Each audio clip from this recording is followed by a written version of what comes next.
Living in Virginia, you're in the fast lane on the information superhighway. We've invested $3 billion in Virginia's broadband network to give you one of the fastest internet connection speeds in the world, so you can build relationships, bring new business to our state, and meet the future of education. It's amazing what we can do together.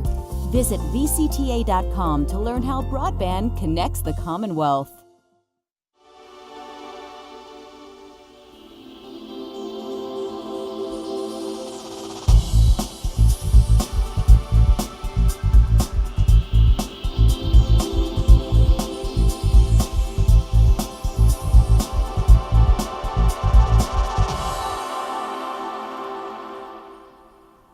From the General Assembly and the City of Richmond, I'm Woody Evans for Cable Reports, brought to you by the Virginia Cable Telecommunications Association and Comcast, connecting Virginians to their government.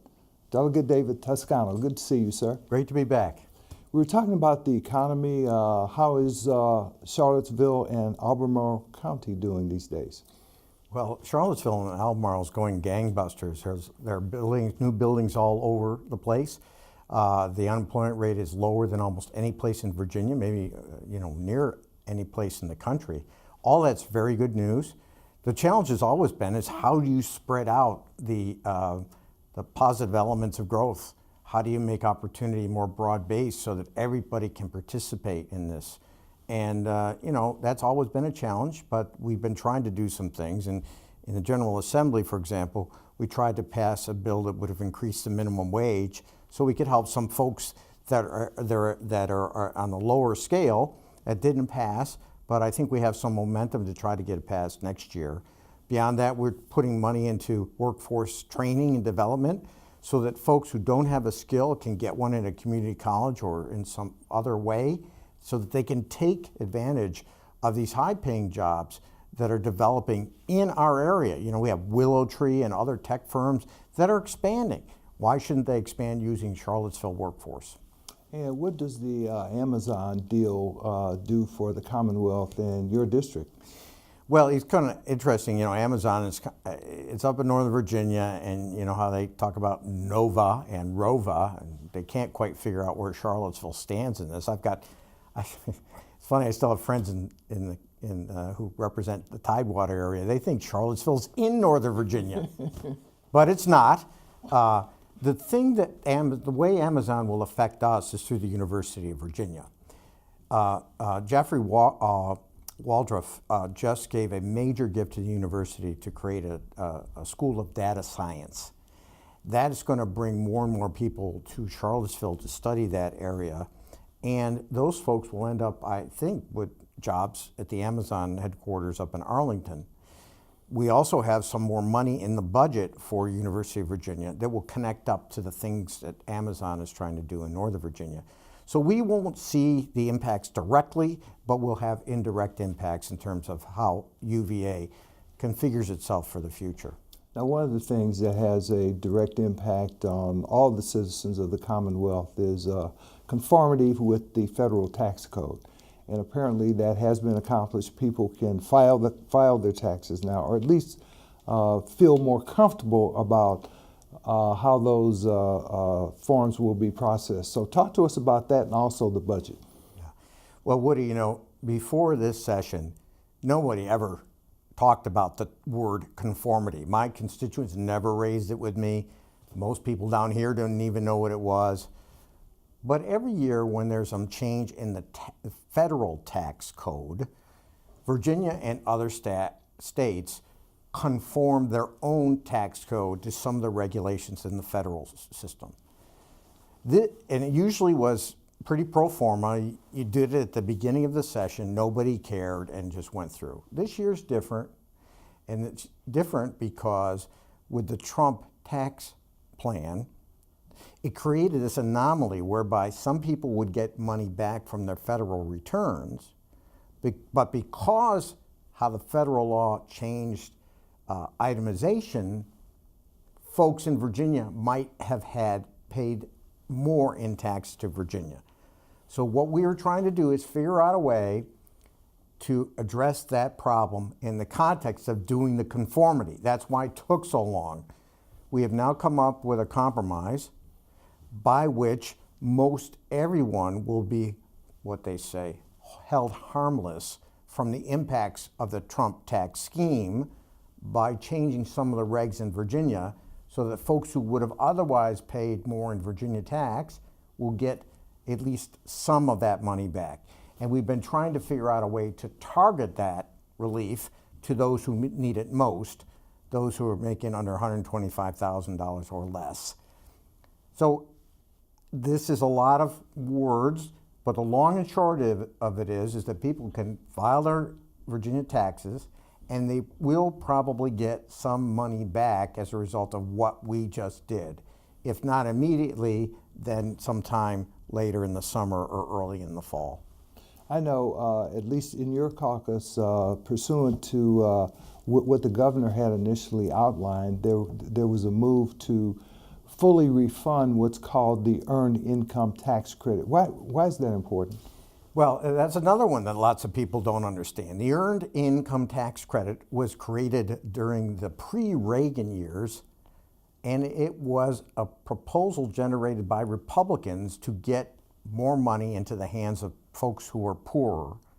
And it worked like this. If you worked and you paid taxes into the federal system, that Earned Income Tax Credit would give you your taxes back up to the amount you paid in. That's the first piece. The second piece was they went farther and they would refund money to poor people over and above the tax they put in. So poor people would get a little more money that they could spend on necessities. That's why Reagan said this was a great anti-poverty program, because it put money into the hands of folks who needed it. This year, our governor said we should do the refundability piece in Virginia so that folks who pay more in taxes for, say, sales tax, property tax, which are regressive taxes, everybody pays the same percentage, would get some of that money back that they could then use to pay rent, utilities, food, etc. The Republicans wouldn't have anything of it. So we were trying to figure out, is there a way we can do it a little bit differently? I think we have done it a little bit differently by, again, people, their eyes glaze over, but by increasing the standard deduction so that more people will be able to take advantage of more tax breaks. And it'll filter down to some folks who don't have as much. And not only will there be an increase at the state level with reference to the standard deduction, but I also understand that part of this package will include the ability to itemize even if you take the standard deduction at the federal level? Some itemization, but very limited. And it only applies to people who have, who has itemized deductions of over $313,000. But those people will not be able to itemize over and above that amount. So it is more targeted to folks who have less money. Now, what are these sums that I've seen, at least on the Senate side, that suggest there will be refunds up to $110 for an individual taxpayer and $220 for a couple?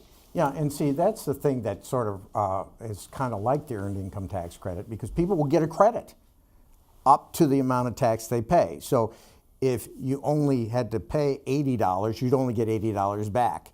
If you paid up to $110, you get that $110 back. But it is a credit, a direct payment, and so checks will come out sometime in October, if this thing is finally passed, that will go to individuals or joint filers. Now, are all of these new regulations, so to speak, effective for this tax year, or some of them are only effective until the following tax year? Well, that's where it gets a little complicated. The refund is right now is one time, right? The other changes are going to go on for, I think, 5 or 6 years until the Trump tax plan expires, and then they'll go away, and then we'll have to see where we are.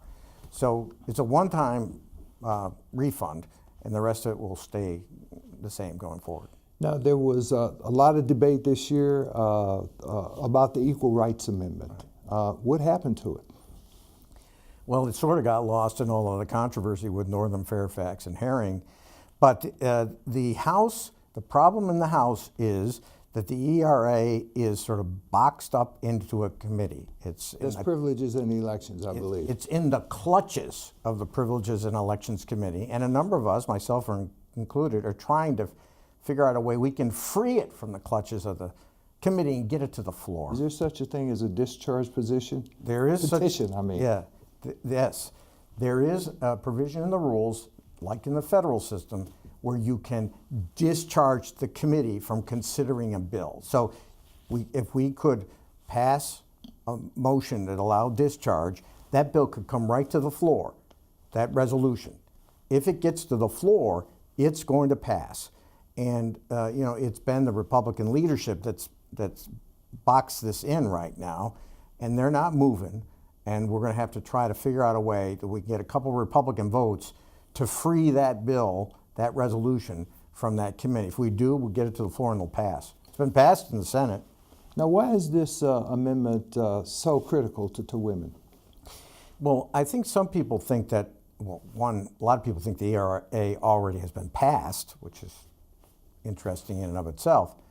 But if the Constitution trumps everything, and I don't always like to use that word trump, but yes, it does trump everything. And if you have a federal law that's on the books protecting women's rights, that law can always be changed unless there's an Equal Rights Amendment. So the Violence Against Women's Act that was passed years ago, I think Joe Biden actually might have been the first person to carry it. When it came up for renewal, the Congress struck it down, didn't vote for it. That would be protected by the Constitution. And I think that's what a lot of women are concerned about, is that with the politics in the federal government, if you don't enshrine something in the Constitution, you can pass a law to make all kinds of problems for people. And there's a different standard under the 14th Amendment to the Constitution with regard to race versus gender, I believe. That's why I love you, Woody. Now you're really getting into the legalese, right? For lawyers, this is a field day. There is this thing called strict scrutiny that applies to racially related bills, where a Supreme Court or any court has to say that there has to be a compelling governmental interest in order to uphold the constitutionality of something that relates to race. As to sex, that doesn't apply unless you have the Equal Rights Amendment. And that's part of the constitutional rationale for doing it this way, is that it makes sexually discriminatory legislation much more difficult to uphold, just like we have with racially discriminating. Those bills go out the window pretty fast because of this concept of strict scrutiny. Well, what about the objections to the Equal Rights Amendment that you've heard? One, that there's a legal impediment because the time has passed years ago to ratify it, number one, and that there will be all these unintended consequences as a result of it. Well, I think anytime you do something like this, you have to consider unintended consequences. There's no doubt about that.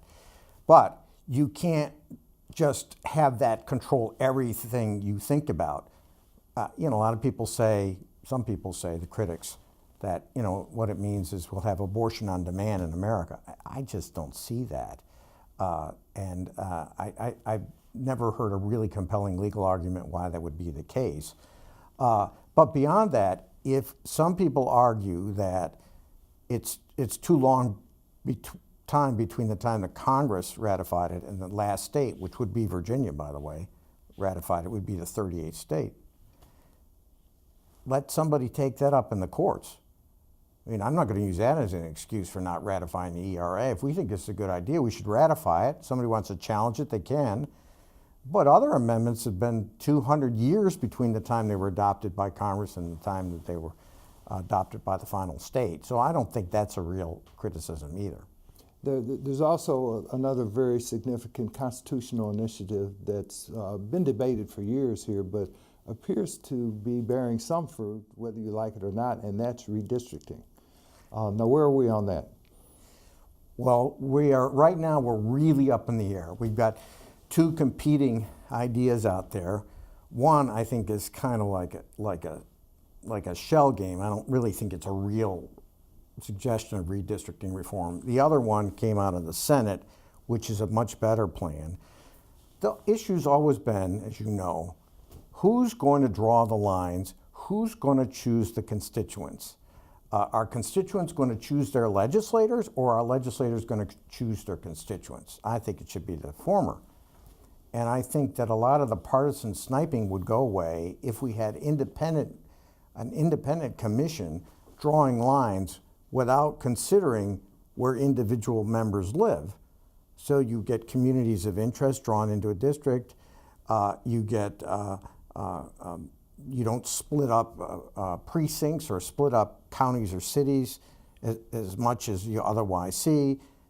They have some rational basis to it other than people just drawing lines in a very sophisticated way to protect their incumbency.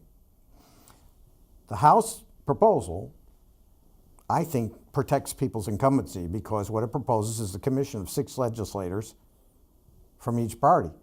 What does that do? You put the incumbents in the room, they're going to draw the lines the way they want.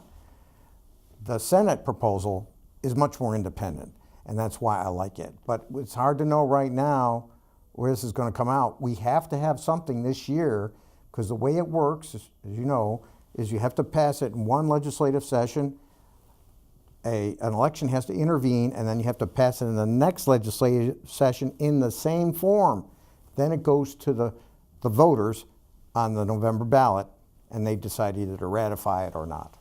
So that has to occur before 2021 for Yes. either one of those proposals to become law. Yes, otherwise, who's ever in control in 2021 will draw the lines.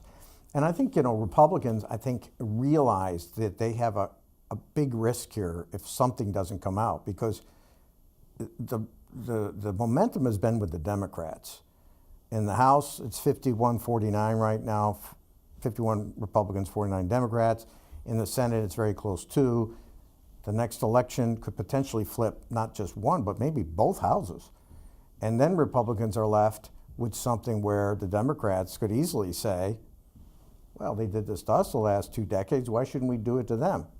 I don't like that attitude. I've been a big supporter of independent redistricting for a long time. I'm going to continue to support it independent of whether Democrats win or not.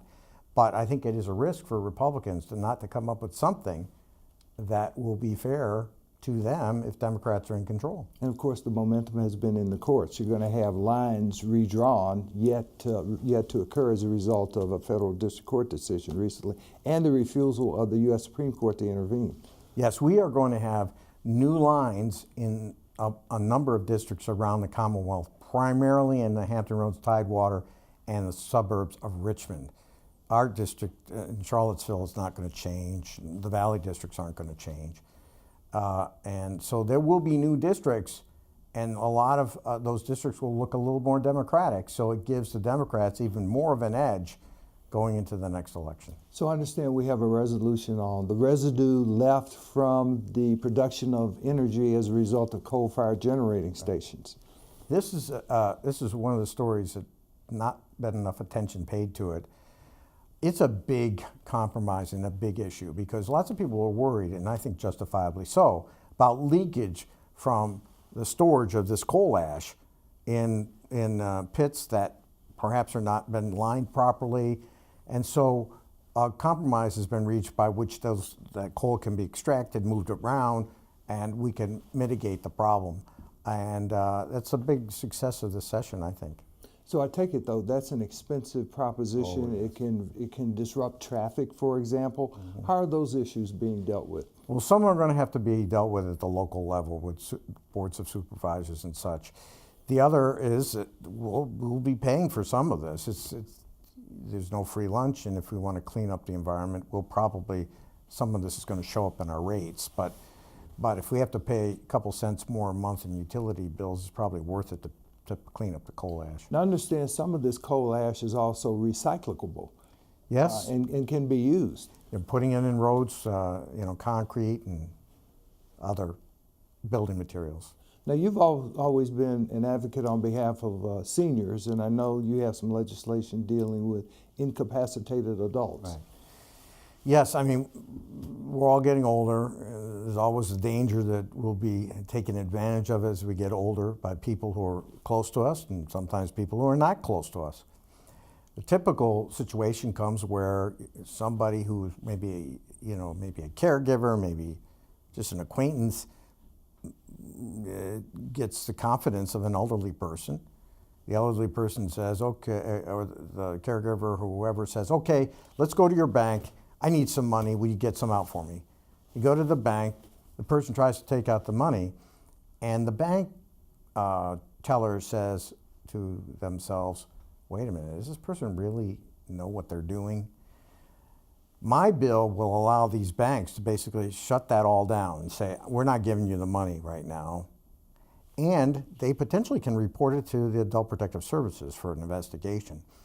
And they can do this for a period of time under this bill to protect the elderly person from being exploited. Otherwise, what happens is you give the person the money, then the money's gone. Then it's hard to get it back.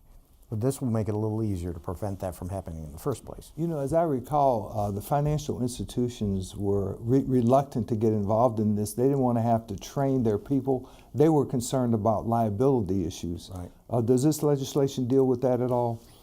Well, that's interesting too. Yeah, the banks and the credit unions have done a great job in training people. So now they know what to look for. The question is, what other level do they have to, what other steps do they need to take? The banks have always said, we don't want to have people report mandatory for things like this. That's not in this bill. There is another bill that shields the bank from liability if they do something that leads someone to file a lawsuit. That's not in my bill, but that is in another bill. I'm a little leery about granting release of liability to anybody in a case like this, but this bill is probably going to go to conference and we'll work it out in conference. What about absentee voting? I know that's something you've been working on for quite a while.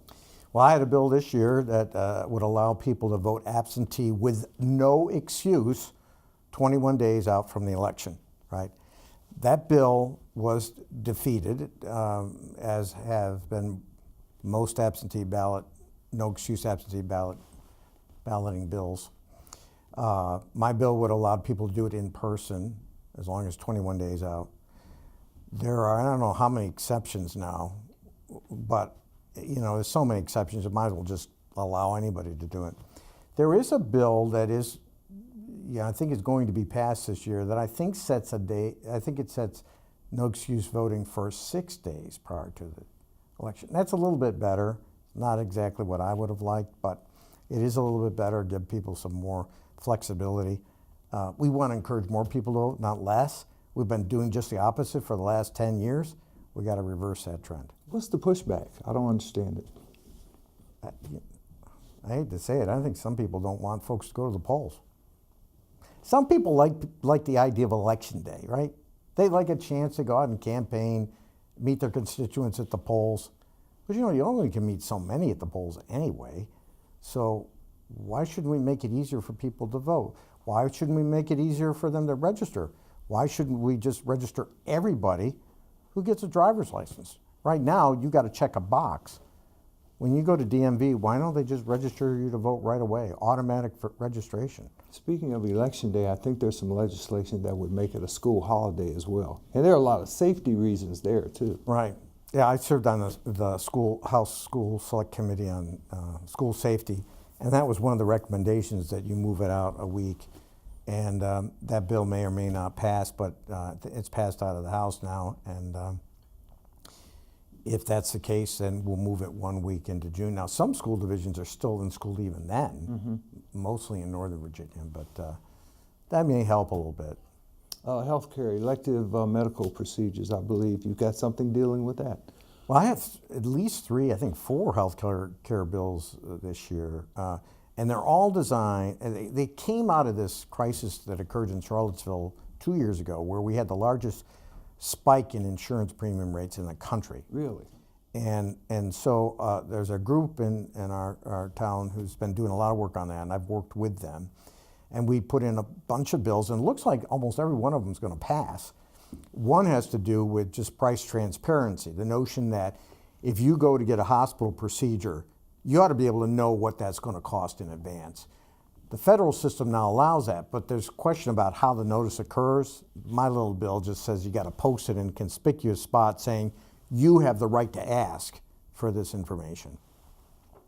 A second has to do with the Bureau of Insurance and how they regulate rates and how they could do a readjustment of rates if they found that the rates aren't justified. That's pretty important because it will allow the Bureau to go back after the fact and say, do these meet the standard or not? And if not, bring a refund. The third has to do with cost sharing. So if someone like you or me finds a facility that I could get the process done for $200 less than what the other facility, then I would get to share in the benefit of that cost savings. So that's to encourage people to shop a little bit more, because if they don't shop and thinking their insurance is going to pay for everything, it has the impact of boosting premiums. So that will, I think, help as well. So all these things are involved in trying to help with the cost of insurance. So how is Medicaid implementation going from your perspective? We're hearing great things about the implementation. You know, there are always going to be bumps in the road, but a lot of people signed up for Medicaid expansion, which is a good thing. We're not getting these big debates down here about whether it's working or not, which indicates to me that it is working. And that's the best vote I've taken in all the time I was here. Now, do you have many veterans in your district? I know we have this program called Virginia Values Veterans. Mm-hmm. It's an attempt to honor them and also, more importantly, to make sure that when they come back, they get gainful employment. Yes, and you know, we're trying to make Virginia the most veterans-friendly state. This governor and former Governor McAuliffe really worked hard to try to do that. We're seeing some results of that. I don't have a huge number of veterans in my community, but there are a lot of people there who have served, and they keep serving, giving back to their community. I had some folks in yesterday who were concerned about what's called charitable gaming, the notion that you can have a bingo game in the VFW. And one of the things that happens with bingo games at the American Legion or VFW is they give a lot of that money away to veterans who need help. And so there's some bills out there that will allow this to occur more frequently, and people, VFWs, to buy machines that allow this to happen. I mean, it's not gaming in the sense, it's not gambling, it is gaming, and the VFWs make money and distribute some of that. So I think that's a good thing. And of course, as you mentioned earlier, in terms of our community colleges, there's a way for veterans to gain certificates through the experiences that they have had. Right. And the key to that is to link the certificate with a job.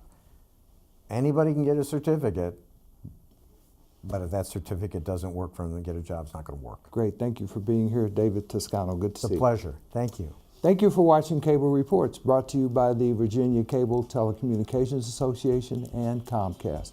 Until next time, I'm Woody Evans.